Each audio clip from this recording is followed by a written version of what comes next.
Amen, le roi. Nous sommes debout, nous allons lire la parole de Dieu. Genèse 24, versets 38 à 39. Genèse 24, le verset 38 à 39.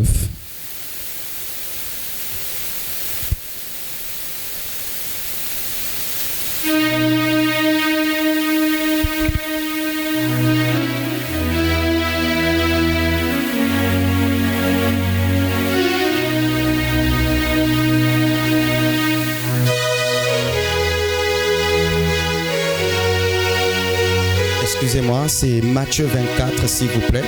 C'est pas Genèse 24, c'est Matthieu 24, s'il vous plaît. Matthieu 24.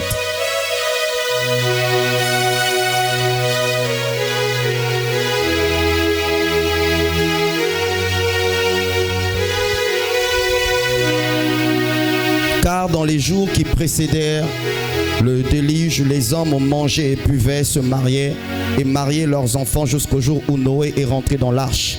Ils ne se doutèrent de rien jusqu'à ce que le déluge vienne les emporte tous. Il en serait de même à l'avènement du Fils de l'homme. Genèse chapitre 5, le verset 29. Genèse 5, le verset 29. La Bible dit, il lui donna le nom de Noé en disant, celui-ci consolera nos fatigues et du travail pénible de nos mains provenant de cette terre que l'Éternel a maudite. Veuillez vous rasseoir, s'il vous plaît. Je vous salue au nom de Jésus. Ce soir, j'aimerais continuer ce qu'on a commencé depuis le dimanche, le thème qui s'intitule « Entre dans l'arche ». Et ce soir, ça sera la troisième partie. Bien-aimés dans le Seigneur, je sais que le mardi, il y a eu beaucoup de points qui ont été abordés, mais j'ai fait un constat, c'est que souvent des messages que le Seigneur veut que le monde, que le peuple de Dieu puisse écouter, ce sont des messages qui sont beaucoup plus combattus. C'est vrai que ça a été enregistré, mais en réécoutant le message, nous pouvons remarquer qu'il y avait quelques soucis techniques. C'est pourquoi, lorsque nous avons l'occasion, la grâce d'écouter de pareils messages, ma prière, c'est que tu changes à l'instant et non après. Amen. Tu t'en rendras compte, bien-aimé, que le Saint-Esprit est en train de nous conduire dans une autre dimension. Il est en train de nous conduire carrément dans une dimension où l'Église doit découvrir sa destinée et entrer dans sa destinée. Amen. D'habitude, lorsque nous rentrons à l'école du surnaturel, nous prenons le temps de définir, d'expliquer certaines choses du surnaturel. Moi, je ne suis qu'à l'introduction du surnaturel. Parce qu'avant de vivre le surnaturel, nous devons comprendre ceci. Une autre chose, c'est que cette année 2021 est une année qui m'interpelle personnellement. Est une année, si nous ne faisons pas attention, nous serons encore surpris de beaucoup de choses. Depuis que nous sommes rentrés en 2020, c'est-à-dire l'année passée, nous pouvons constater que le mal s'est empiré. Les démons ont été relâchés depuis le monde des ténèbres.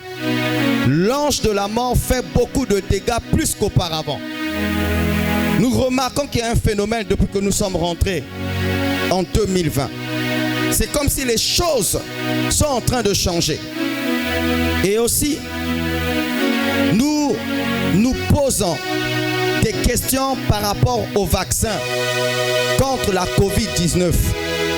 Ils ont parlé du vaccin, mais c'est comme si ça paraît plus inquiétant qu'auparavant.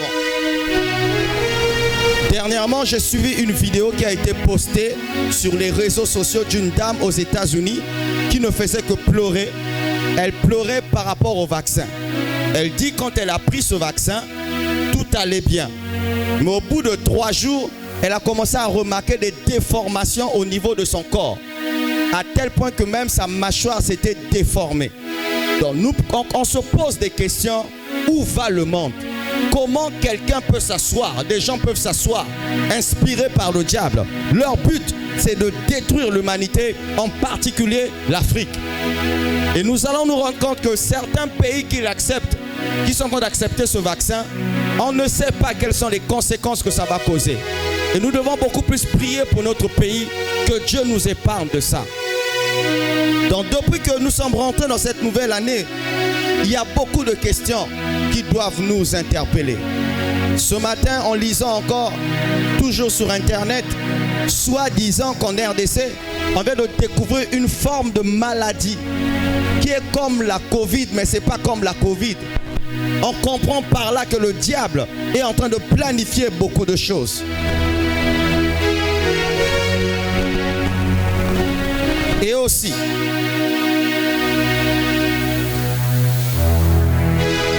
depuis que nous sommes rentrés dans cette année, depuis le mois de janvier, nous remarquons qu'il y a un autre phénomène concernant les enfants. Il y a des enfants qui tombent malades comme ça. Ça peut paraître comme le palu, mais ce n'est pas le palu. Et on se pose des questions là encore. Qu'est-ce qui se passe? Et nous remarquons que c'est comme si cette nouvelle année annonçait un phénomène. Un phénomène qui doit nous interpeller. S'il vous plaît, veuillez calmer les enfants derrière, s'il vous plaît. Et à cause des choses que nous sommes en train de vivre, nous remarquons que la foi de beaucoup de chrétiens, au fur et à mesure, est en train d'être affectée. La foi de beaucoup de chrétiens est en train d'être baissée. Pourquoi? Premièrement, à cause des scandales qui se passent dans la plupart de nos églises. Quel type de scandale? Tel pasteur a fait ceci, tel adorateur a fait ceci, tel homme de Dieu a fait ceci, tel frère a fait ceci. Et bizarrement, le diable est en train de passer auprès des gens qu'on considère, qu'on aime, qu'on porte à cœur, que ces personnes-là deviennent quoi? Des occasions de chute. Mais nous, l'Église, on se pose la question, au vu de tout ça, que faut-il faire? Qu'est-ce que Dieu veut nous enseigner? Nous prêchons beaucoup, c'est vrai, mais quelle est la solution que nous devons avoir? Qu'est-ce que nous devons appliquer? Mais nous savons aussi que Dieu a tellement aimé le monde qu'il ne veut pas qu'une âme puisse aller en enfer. Raison pour laquelle l'enlèvement de l'Église est en train de tarder. Depuis le mardi, pour ceux qui ont bien suivi le message, vous allez vous rendre compte que Dieu ne s'intéresse pas d'abord aux gens du dehors. Non, il s'intéresse d'abord à ceux-là qui sont chrétiens, ceux qui se disent chrétiens, ceux qui sont chrétiens mais qui vivent dans l'ignorance. Pourquoi je le dis? Lorsque nous ouvrons 1 Pierre chapitre 4, 1 Pierre chapitre 4, le Seigneur est en train de nous enseigner quelque chose. Dans 1 Pierre chapitre 4. La Bible nous enseigne ceci au verset 17. Car c'est le moment où le jugement va commencer par la maison de Dieu. Je répète, car c'est le moment où le jugement va commencer par la maison de Dieu. Or, si c'est par nous qu'il commence, quelle sera la fin de ceux qui n'obéissent pas à l'évangile de Dieu? Cette année, Dieu veut mettre d'abord de l'ordre dans sa maison. Il veut mettre d'abord de l'ordre auprès de nous des chrétiens. Parce que nous allons souvent évangéliser, nous allons prêcher, nous allons gagner des âmes. Mais pourquoi, malgré le travail qui est fait, nous revenons toujours à zéro? Pourquoi, malgré les âmes que nous gagnons, ces âmes finissent par repartir dans le monde? À quoi bon de toujours faire une œuvre auquel on ne fait que tourner en rond? La vérité, en ce qui concerne cette œuvre devait déjà être plus avancée. Mais quelles sont les raisons qui font de sorte que nous ne faisons que tourner en rond? C'est pourquoi, en cette année 2021, Dieu va susciter une catégorie de personnes. Cette catégorie de personnes seront comme Noé. C'est cette catégorie de personnes en cette année que Dieu va utiliser pour mettre de l'ordre dans l'église. Il va utiliser ces personnes-là pour ramener la Bible au centre de l'église. Il va utiliser des gens qui sont prêts à être comme Noé, qui n'a pas eu peur d'annoncer la vérité, d'annoncer la justice. Même si les gens ne l'ont pas cru, il a fait sa part. Et Dieu va lever, susciter de telles personnes pour mettre de l'ordre dans sa maison. Amen. Avant de rentrer dans le vif du sujet, bien aimé, tu remarqueras que d'habitude quand je prêche, je n'ai pas l'habitude de préparer. Mais il m'a mis à cœur de le faire. Lui-même, il sait le pourquoi. D'écrire toujours, il sait le pourquoi. Surtout en ce qui concerne ce message. À cause de nous, l'Église, les chrétiens, beaucoup de païens ne viennent plus dans nos églises. Il y a un frère mardi qui m'a dit qu'il est parti évangéliser. Il a fait un constat quand il parlait de Jésus aux gens. Voici ce qu'il dit. Vos églises nous déçoivent trop. Vos églises nous déçoivent beaucoup. Il y a trop de scandales. Il y a trop de ceci. Il y a trop de la saleté dans l'église. Il y a trop de la boue dans l'église. Vous sortez entre vous. Vous prêchez des choses que vous ne pratiquez pas. Et les pasteurs d'aujourd'hui, on ne les reconnaît pas. Donc, les personnes auxquelles il abordait pour parler de Christ, c'était des gens qui avaient des blessures. Et, avant de parler sur Noé, revenons encore sur ce point important. Il suscite Noé parce qu'il se rend compte qu'il y a le désordre sur la terre. Il y a la violence sur la terre. Il suscite Noé parce qu'il se rend compte que beaucoup ne craignent plus Dieu. Et ce message est un message prophétique parce que cette fois-ci, l'évangélisation doit revenir encore à l'église. Au lieu qu'on puisse aller parler aux païens qui puissent se convertir, on doit encore évangéliser certains chrétiens d'entre nous pour qu'ils puissent vraiment se convertir. Parce qu'au milieu de nous, il y a trop de confusion. Tu peux te dire chrétien, mais tu n'es pas converti. Et nous, on pense que tu es chrétien. Donc, qu'est-ce que Dieu veut nous rappeler d'abord, avant de rentrer dans le vif du sujet? Pourquoi les gens ne rentrent pas dans l'arche? Pourquoi les gens sont hors de l'arche? Pourquoi dans nos églises, il n'y a pas des convertis authentiques? La première raison, ça commence d'abord par nous les pasteurs, les hommes de Dieu. Parmi les erreurs que nous avons faites, des fois que nous faisons, qui fait de sorte que l'œuvre n'avance pas, qu'on n'a pas vraiment des chrétiens affermis, qu'on n'arrive pas à gagner des païens. Voici la première raison. C'est que des fois, tu verras un homme de Dieu qui fait des partis pris dans l'église. Dis-moi amen. Et je peux te dire la vérité que moi aussi, je me suis retrouvé dedans. Où tu penses bien faire, mais tu es en train de diviser l'église. Quels sont les partis pris que l'homme de Dieu peut faire? Quand c'est certaines personnes, ils manifestent la volonté. Quand c'est d'autres personnes, ils ne manifestent pas la volonté. Quand c'est certaines personnes, ils consacrent son temps. Quand c'est d'autres personnes, ils ne consacrent pas son temps. Ça tue l'église et ça empêche l'œuvre de Dieu d'avancer. Quand un homme de Dieu le fait, il est en train d'empêcher les âmes de rentrer dans l'église. Parfois même les gens que toi tu disposes du temps, ils sont moins convertis que ceux-là que tu es en train de négliger. Et la deuxième des choses encore, c'est quoi? C'est le fait que l'homme de Dieu fait le suivi des âmes par rapport à leur rang social. Ça veut dire quoi? Si un tel a l'argent, je dois faire son suivi. Si un tel est pauvre, je ne peux pas faire son suivi. Si un tel soutient l'œuvre de Dieu, je dois faire son suivi. Si un tel ne soutient pas l'œuvre de Dieu, je dois faire son suivi. Bien-aimé, je te dis la vérité. Le Seigneur m'a dit c'est très démoniaque, c'est pas normal. Parce qu'un homme de Dieu, s'il fait ça, il divise l'église, il tue l'église.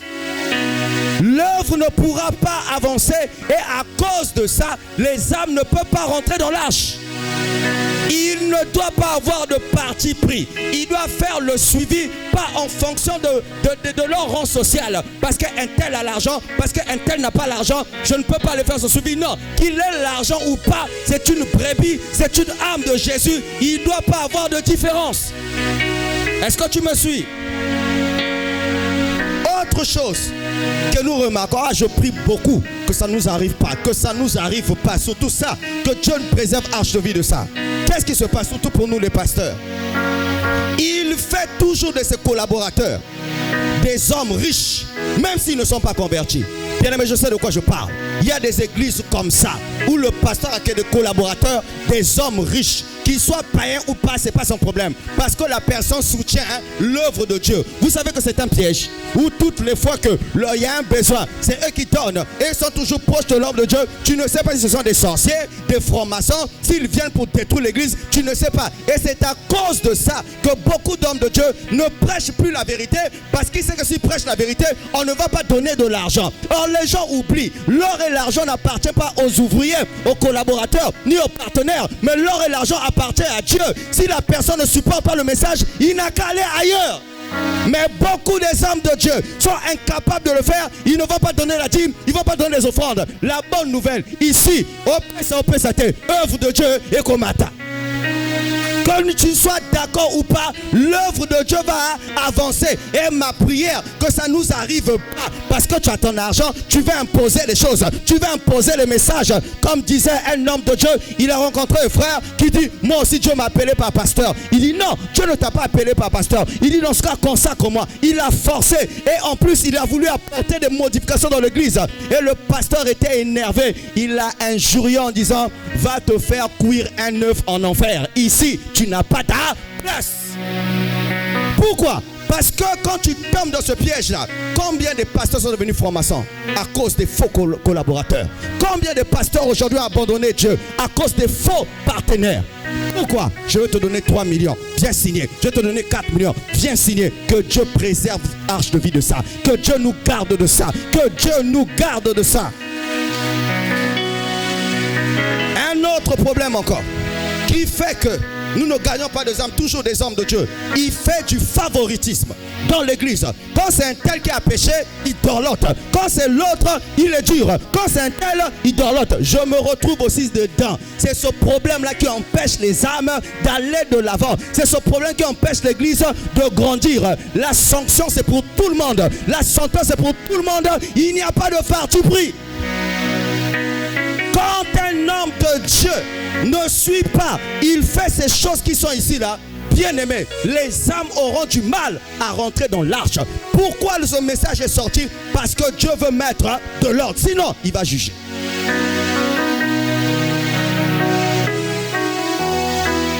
Deuxième point, qu'est-ce qui empêche que les gens ne rentrent pas dans l'arche? C'est parce qu'un homme de Dieu, quand il choisit des collaborateurs, il ne prend pas le temps de prier. Ah, ça, moi, je suis dedans aussi. Je dois reconnaître. Il choisit des collaborateurs, parfois, ils ont l'apparence des gens qui sont convertis, mais ils ne sont pas convertis. Tu penses que tes collaborateurs sont des chrétiens, mais ce sont des bons païens, c'est-à-dire des loups qui ont porté des brebis d'agneaux. Pourquoi? Il choisit les gens en fonction de leur disponibilité. Il ne choisit pas les gens en fonction de ce que l'Esprit l'a dit. Je vais vous choquer, c'est la vérité. Il y en a certains, Dieu a parlé. Il y en a certains, charge l'équipe. Est-ce que je peux vous dire la vérité? C'est ça en fait, malheureusement. Jésus, avant de commencer le ministère, les 12 disciples, c'était à la montagne, c'était à la prière. Même Judas, il l'a choisi. Pourquoi? Parce qu'il devait accomplir la volonté de Dieu. S'il n'y a pas Judas, il n'y a pas la croix. Et s'il n'y a pas la croix, il n'y a pas la résurrection. Donc Judas était important dedans. Est-ce que tu me suis? Et quand tu prends une personne qui n'est pas convertie, tu lui donnes une responsabilité à l'église, à cause de lui, œuvre pantagne. Et tu peux entendre une personne te dire, on n'a pas de problème avec toi, pasteur. Mais on a un problème avec un tel. On a un problème avec X. Pourquoi? Parce que c'est comme si la personne n'est pas à sa place. Cher ouvrier, si tu sais que tu es païen, viens me voir, je te comprendrai. Quitte tes responsabilités. Quitte tes responsabilités. Si tu sais que tu n'es pas encore converti, n'aie pas honte. Parce qu'un jour, Dieu peut te frapper ici. Dieu peut te juger ici. Avant qu'on ne commence la réunion, il y a eu un tonnerre qui s'est retenti. Et là, j'ai dit, Seigneur, que veux-tu nous enseigner? Il dit, tu vois ce genre de tonnerre là, quand ça tombe sur une personne, la personne meurt. Il y a aussi des tonnerres spirituels. Quand Dieu voit que tu ne veux pas changer, il te confond. Si tu sais que tu es moins sérieux, viens voir l'homme de Dieu. Pasteur, n'a converti. Je peux te parler. Dieu s'est occupé de Saul en lui disant, pourquoi me persécutes-tu? Pourquoi me persécutes-tu? Ça veut dire quoi? Il était en train de dire à Saul, toutes les fois que tu es en train de salir mon église, c'est moi que tu es en train de toucher. Pourquoi? L'œuvre de la croix a permis que l'église puisse exister. Ce n'est pas à cause des efforts du pasteur, c'est parce que quelqu'un est mort et a souffert pour ça, qui permettra qu'on puisse détruire quelque chose à laquelle tu as beaucoup investi. Dieu ne permettra pas quelque chose auquel il a fallu son sang pour être sauvé. Dieu ne juge jamais avec son œuvre. Il ne juge jamais avec le salut d'une âme. Si tu ne le sais pas, fais très attention. J'ai besoin d'une pochette, s'il vous plaît. Si tu ne le sais pas, il faut faire très attention.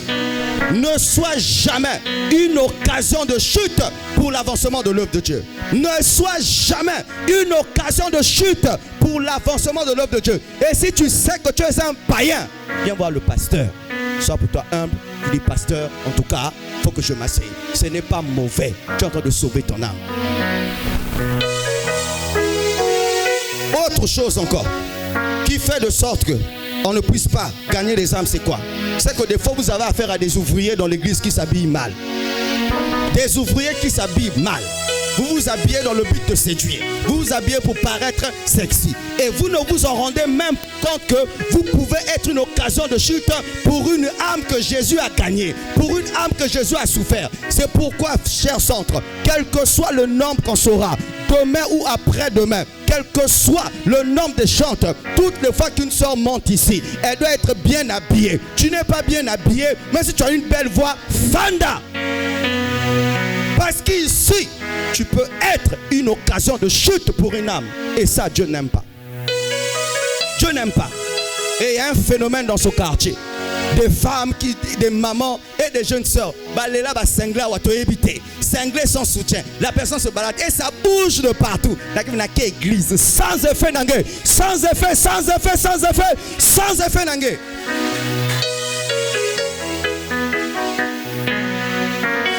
Quatrièmement, la négligence des âmes. Une église qui n'aime pas le suivi. Pourquoi tu n'as pas fait le suivi d'une âme? Un département suivi. On t'a dit que ce n'est pas une affaire de département. Quand tu es rempli de l'amour de Dieu, quand tu vois que ta soeur n'est pas là, ton frère n'est pas là, qu'est-ce que tu fais? Tu veux au moins lui rendre visite? Est-ce qu'on t'a dit que pour faire le suivi d'une personne, il faut un département? Quand ton oncle, ton frère, ta soeur dans la chair est malade, pour aller rendre visite à ton frère ou à ta soeur dans la chair, tu es obligé d'aller voir l'oncle pour dire que est-ce qu'il y a un département suivi à famille? Pourquoi quand il s'agit de l'œuvre de Dieu, quand il s'agit de frères et sœurs, quand une sœur n'est pas là, un frère n'est pas là, nanaka départementé. Et ça aussi, ça empêche la croissance. Même certains, quand tu vois un frère de l'église, une sœur de l'église, tu ne le salues pas.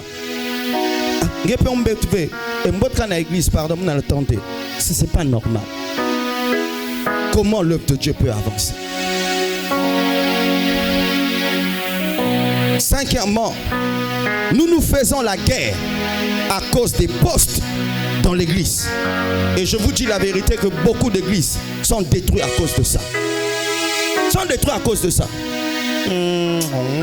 Faut me voir diacre parce que faut me voir diacre, ça coup d'état. Que Founis Frédéric Bamambo me voir le diacre.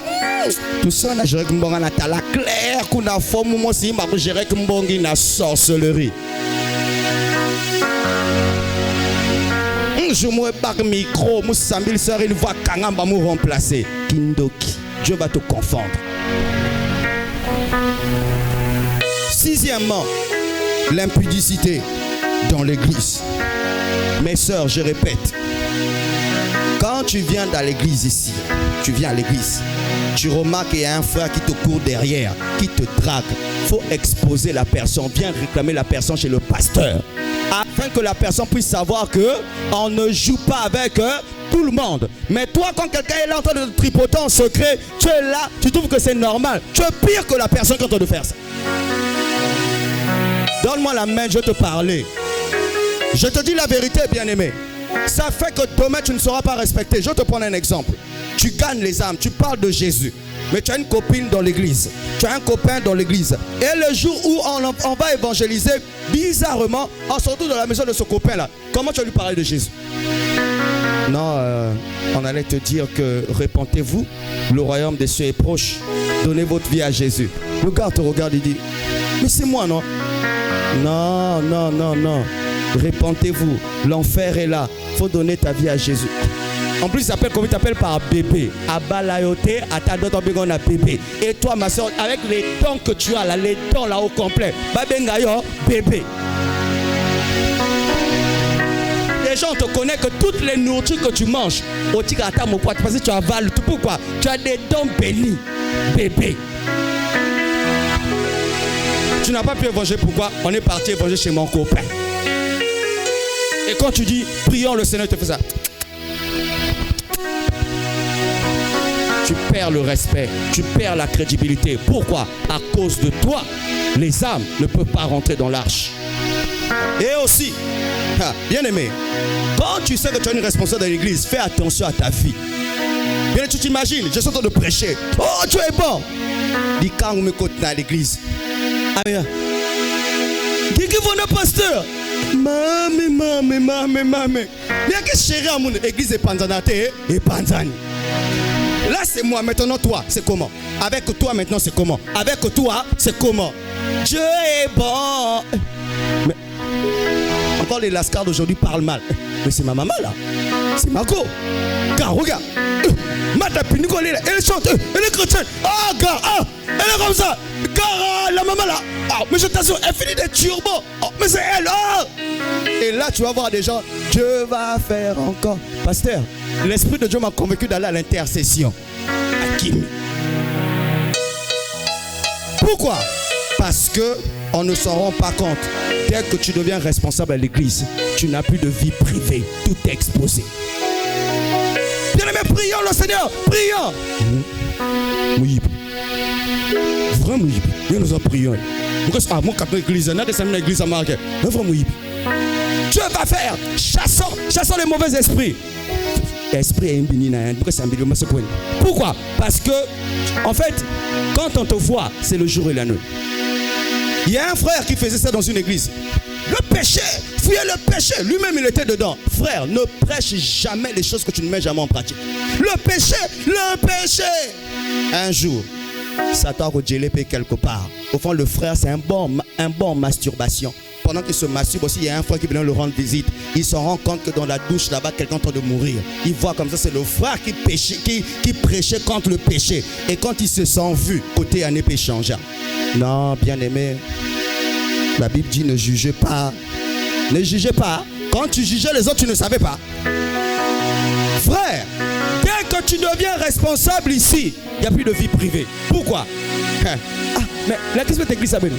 Oui, c'est l'église avec nous. L'église est l'église avec nous. Oh, mais vous savez limbi. Oui, c'est là. Faut pas zapper. Vous avez une copine. Faut pas bazaba. Vous l'église avec nous. Oui, c'est l'église avec nous. Oui, c'est fait. Oui, c'est fait. Comment tu peux interdire quelqu'un de venir prier? C'est parce que toi-même, hein, Maramoisa, ma bé. C'est comme moi je n'ai jamais compris pourquoi les gens fuient les témoignages dans cette église. N'a comprendre à Rangote. Hein, Maramo n'a comprendre à Rangote. C'est comme si tu as peur. Quand on a prié pour moi, j'étais guéri. Tu as comme peur, c'est comme ça. Nous assurons que témoigner dans l'église, nous sommes guéris, on vérifie. Tu as peur de ça? C'est ça le problème avec nous les chrétiens aujourd'hui. On a trop l'apparence, mais on n'est pas vraiment ce qu'on est. Comment l'église peut avancer? Comment les âmes peuvent entrer dans l'arche? Septièmement, surtout ça, c'est pas à négliger. Vous savez des fois qu'est-ce que font les âmes aussi dans les églises? C'est parce que la plupart des chrétiens ne sont pas sérieux dans les affaires. Donne-moi la main, je vais te parler. Je me suis rendu compte, bien aimé. Ça, c'est moi qui te le dis. Si tu veux faire une affaire, réfléchis bien. Ne choisis pas trop les chrétiens. Vous me faire une affaire avec un païen. Parce que nous, les chrétiens, on fait trop honte. Trop honte. Pour payer la dette, c'est un problème. Hey, toi, tu es belé na kati, tu es belé na kati, tu es fois qu'on a refoutu à passer. Les sœurs Likelemba, faites attention. Si c'est entre vous les chrétiens, s'il n'y a pas la maturité, et qu'on paie la l'église. Je parlais, donne-moi la main. Ce qui est bizarre, normalement nous les chrétiens, on devait être des gens intègres, sérieux dans les affaires. Mais c'est encore nous, encore pire dans l'escroquerie. Et on escroque avec des versets bibliques. On escroque mon témoin quand même, hein? Verset biblique. Quel est le verset? Toutes choses concourent au bien de ceux qui aiment Dieu. On a bien dit ceux qui aiment Dieu, on n'a pas dit au bien de ceux qui volent.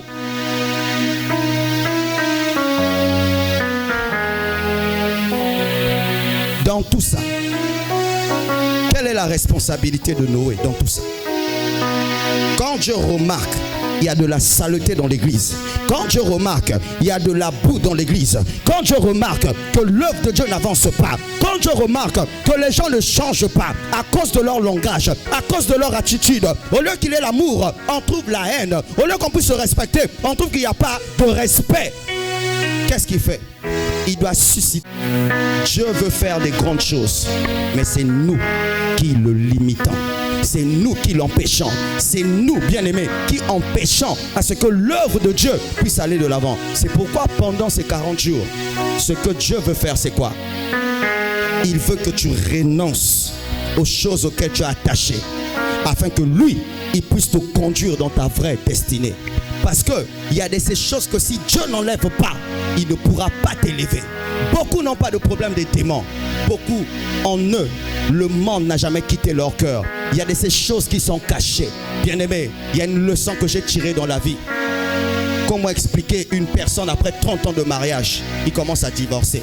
Comment expliquer une personne qui prêchait la sainteté commence à tomber dans l'impudicité? Comment expliquer une personne qui montrait la voie aux autres, lui-même il est perdu? Pourquoi? Il y avait des choses dans son cœur qui n'a jamais laissé Dieu l'enlever. Bien-aimé, beaucoup sont appelés à la gloire, mais très peu entrent dans cette gloire. Pourquoi? Parce qu'il y a des choses que Dieu doit d'abord enlever dans nos cœurs. Tant qu'il ne les enlève pas, on est des chrétiens de dimanche. Tu viens à l'église, tu écoutes la parole, tu sors tel que tu es venu. Tu viens à l'église, tu écoutes la parole, tu sors tel que tu es venu. Mais il n'y a pas d'impact, il n'y a aucune transformation. Alors, quelle est la responsabilité de Noé? Puisque je vous ai lu Genèse 5, 29, quand on a donné le nom de Noé, c'est parce qu'il sera une consolation. Alors là, prépare-toi. C'est maintenant là que je vais commencer mon message. Quelle est la responsabilité de Noé? Quelle est cette personne-là? Alors que Dieu, il dit, pour mettre de l'ordre, pour gagner des âmes, pour remettre de l'ordre dans l'église, qu'est-ce que je dois faire? Il y a des gens dont je cherche seulement le cœur disponible, des cœurs disposés. La première des choses, si tu veux faire partie de ce mouvement en 2021, auquel Dieu va utiliser puissamment, la première des choses, tu dois t'abandonner totalement à Dieu. Et là, c'est l'étape la plus difficile. Dieu cherche des gens qui vont s'abandonner totalement, qui sont capables de dire, Père, s'il faut changer la vie de mon frère, s'il faut changer la vie de ma soeur, moi je n'ai plus de volonté. Je demande seulement ta volonté. Moi je n'ai plus de volonté. Je demande seulement ta volonté. Voici le défaut que nous manifestons dans cette église. Nous critiquons trop, nous jugeons trop. On ne donne jamais de solution. On n'aime que des scandales, mais jamais on peut emmener une personne à changer. Et Dieu veut des gens auxquels eux, ils peuvent aussi aider les autres aussi à changer. Mais il faut que tu t'abandonnes totalement. Deuxièmement, non pas seulement que tu dois t'abandonner, mais toi-même, tu dois mettre en pratique la parole de Dieu. Je vous ai donné le témoignage de cet homme qui a dit, Seigneur, change le monde. Le monde n'a jamais changé. Change l'Afrique. L'Afrique n'a jamais changé. Change ma nation. La nation n'a jamais changé. Change mon quartier. Le quartier n'a jamais changé. Change ma famille. Sa famille n'a jamais changé. Il était épuisé. Il dit, Seigneur, change ma vie. Et Dieu va lui parler. Il fallait commencer par là. Pourquoi? Ce que Dieu veut. Non pas seulement. Vous savez ce qui fait mal? C'est le fait que je te prêche l'évangile. Je manifeste les dons spirituels. Mais j'ai un comportement qui n'a rien à voir avec ce que je prêche. Souvent, qu'est-ce qui fait qu'on soit blessé? On est beaucoup blessé parce qu'on se pose des questions. Comment même lui, comment même elle peut-il faire des choses comme ça alors qu'il est chrétien? Bien-aimé, je préfère te dire la vérité. Je peux avoir l'apparence d'un chrétien, mais au fond de moi, je suis un païen. La vie chrétienne n'a jamais été une vie d'apparence. Jamais. C'est une vie. Si tu ne la vis pas, la mort va prendre sa place. C'est une vie en fait. On ne fait jamais semblant d'être chrétien. On est chrétien. On ne fait jamais semblant d'être chrétien. On est chrétien. Autre chose.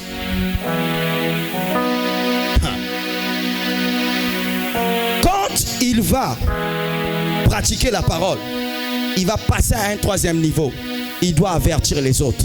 En avertissant les autres, là il entend d'accomplir sa mission. Et alors Dieu va lui conduire à un autre niveau. C'est qu'il doit plaire à Dieu. Seigneur, fais-moi grâce de rentrer maintenant dans la dimension prophétique. Suis-moi maintenant. Bien-aimé dans le Seigneur, là j'aimerais parler à une personne de précis. Si tu es prêt Dieu va travailler ce soir dans ta vie. Mets les titres de côté. Ne regarde plus au titre. Parce qu'il est pasteur, parce qu'il est bishop, parce qu'il est plus gradé, parce que c'est un homme qui est haut.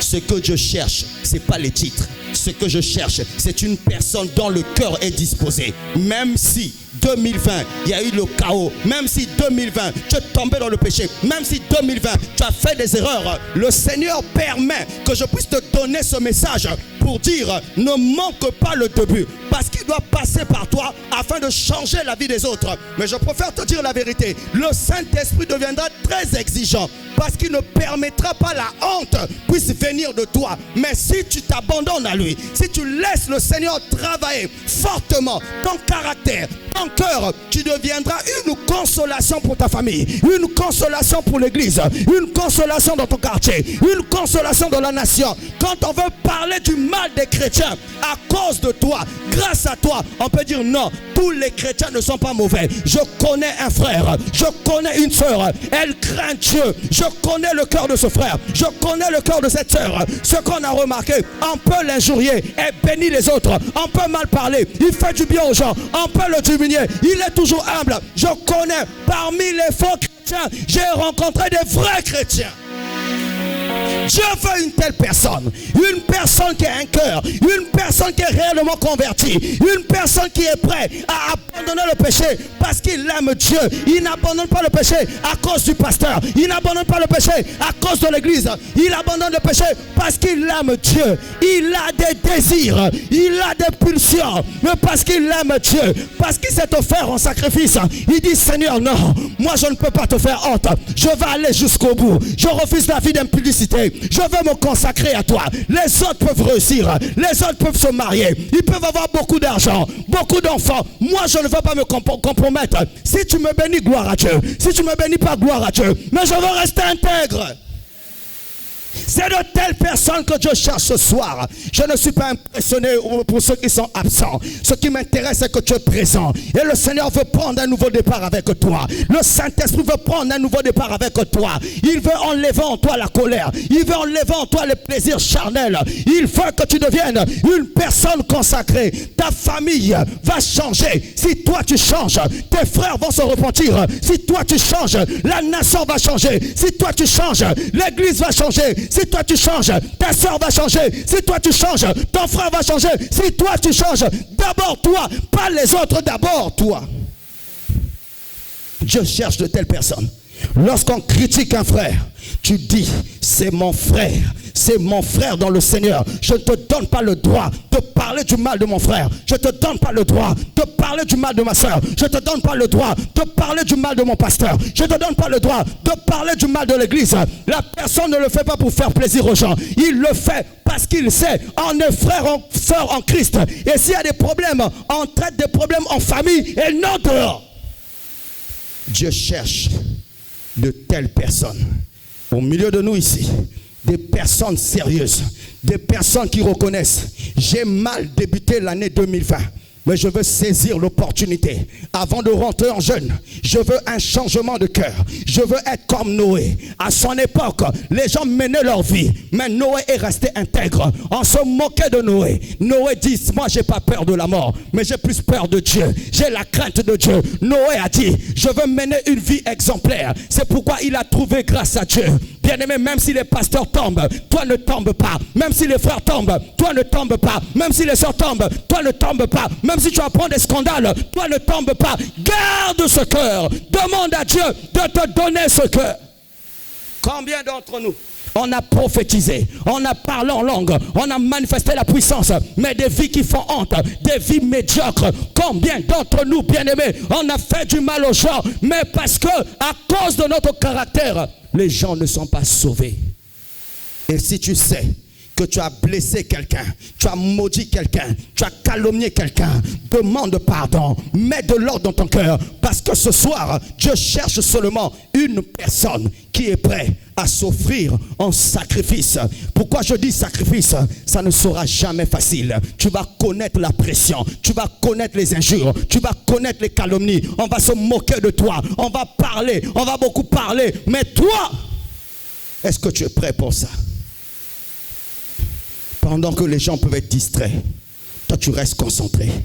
Pendant que les gens peuvent critiquer, toi tu sais pourquoi tu as donné ta vie à Jésus. Et quand les gens te voient, tu dégages la gloire de Dieu. Tu dégages la puissance de Dieu. Tu dégages la présence de Dieu. Laisse-moi te dire que la sanctification attire la présence des anges. Mais le péché éloigne la présence des anges. Est-ce que tu es prêt à te consacrer à ça? Malgré la tentation, tu ne cèdes pas. Tu décides de rester quelqu'un d'intègre. Tu ne cèdes pas. Il n'y a que toi qui peux changer les gens. Pourquoi j'en parle? Il y a une onction qui viendra sur toi, qu'on appelle l'onction de crainte de l'Éternel. Si Noé est resté intègre, c'est parce que Dieu l'a fait grâce. Il avait répandu sur lui l'onction de crainte de l'Éternel. Tu dois savoir qu'il y a 7 niveaux d'onction que Dieu veut répandre dans cette église, que Dieu veut répandre dans ta vie. Il y a 7 niveaux d'onction. Il y a l'onction de conseil, il y a l'onction de sagesse, il y a l'onction d'intelligence, il y a l'onction de connaissance, il y a l'onction d'amour, il y a l'onction de force et il y a l'onction de crainte de l'Éternel. Dieu veut le répandre, mais la première des choses, cette onction viendra dans ta vie si ton cœur est ouvert à Dieu. Dieu ne veut pas que tu puisses te culpabiliser. Quelles que soient tes erreurs, ce soir, prends un nouveau départ. Prends un nouveau départ. Jusqu'à quand tu vas commencer à changer d'église en église? Alors que toi, Dieu peut t'emmener ici pour venir changer les cœurs des autres. Alors que toi, tu es ici, c'est pour aider ces sœurs qui vivent dans l'impudicité, pour leur dire repentez-vous. Ces sœurs qui aiment calomnier, pour leur dire repentez-vous. Ces frères qui sont dans l'hypocrisie, pour leur dire repentez-vous. Dieu doit passer par quelqu'un. Mais est-ce que c'est toi? Ne dis pas aux autres de changer si toi-même tu n'as pas changé. C'est une injure. Laisse d'abord Dieu te changer. Alors les autres vont changer. Toi tu connais la parole, toi tu connais la vérité. Mais il ne suffit pas de dire que tu es chrétien. Les gens doivent constater que tu es chrétien. Il ne s'agit pas de dire que tu es chrétien. Les gens doivent constater que tu es chrétien. Bien aimés, nous les chrétiens, on a beaucoup déçu les gens. On a beaucoup déçu les gens. Vous savez le nombre de chrétiens qui sont rancuniers dans les églises. Vous savez le nombre de chrétiens qui vivent dans l'hypocrisie. Vous savez le nombre de chrétiens qui ne sont plus attachés à Dieu. Vous savez le nombre de chrétiens actuellement qui sont repartis dans le monde mais viennent quand même à l'église. Vous savez le nombre de chrétiens qui sont devenus francs-maçons. Vous savez le nombre de chrétiens qui commencent à toucher à la magie. Frère, pourquoi tu pries plus? J'ai été déçu par un frère. J'ai été déçu par une sœur. J'ai été déçu par un homme de Dieu. Tout ça c'est quoi? C'est l'œuvre du diable pour empêcher les gens de rentrer dans l'arche. Est-ce que toi tu es prêt à défendre l'œuvre de Dieu? Est-ce que tu es prêt à défendre la gloire de Dieu? Est-ce que toi tu es prêt? Quand les gens vont critiquer le nom du Seigneur, tu es capable de dire que Dieu est fidèle. Est-ce que tu es prêt? Bien-aimé, bien-aimé, voici la base de ce message. Je n'ai même pas fini. Mais je sens que le Saint-Esprit me met à cœur de m'arrêter ici. Si Noé n'est pas là, qui va faire rentrer les gens dans l'arche? Si Noé n'est pas là, qui va en recevoir la vision de bâtir l'arche? Noé est important. Noé est important. C'est à toi que Dieu a donné le fardeau de la famille. Mais il faut que tu changes avant que ta famille puisse se convertir. Dieu cherche ce soir, que tu sois enfant, que tu sois grand, quel que soit ton âge, Dieu veut répandre sur toi ce soir l'onction de crainte de l'Éternel. Tu te rendras compte que tu vas atteindre un niveau bien-aimé. Même quand tu veux faire le mal, le cœur bat. Même quand tu penses mal, le cœur bat. Ce n'est pas ta nature, c'est cette onction-là qui est en train de t'accompagner. Et tu deviendras une personne, quand on calomnie, quand on parle du mal des gens, tu es mal à l'aise. Au contraire, tu te sers de cette circonstance pour exhorter, pour dire ne faites pas ça. Ne faites pas ça. Ça attire le jugement dans l'église. Vous êtes des frères, vous êtes des sœurs. Tu as pris une sœur, un frère qui est tombé dans un scandale. Tu ne vas pas raconter dans tout le quartier. Tu les appelles, tu parles, tu les édifies. Quoi? Moi aussi je ne suis pas parfait. Mais ce que vous faites c'est un jugement. Dieu cherche en cette année à Arche de Vie des gens comme ça. Bien-aimé, ton hypocrisie ne va t'emmener nulle part. Ne donne jamais l'apparence d'être un chrétien alors que tu ne l'es pas. Mais Dieu cherche seulement des gens qui sont prêts à vivre la véritable vie chrétienne. Je ne te dis pas que tu dois être parfait, mais je te dis seulement que tu dois être sincère. Est-ce que tu es prêt? Est-ce que tu es prêt? Nous allons nous tenir debout. Nous allons prier le Seigneur.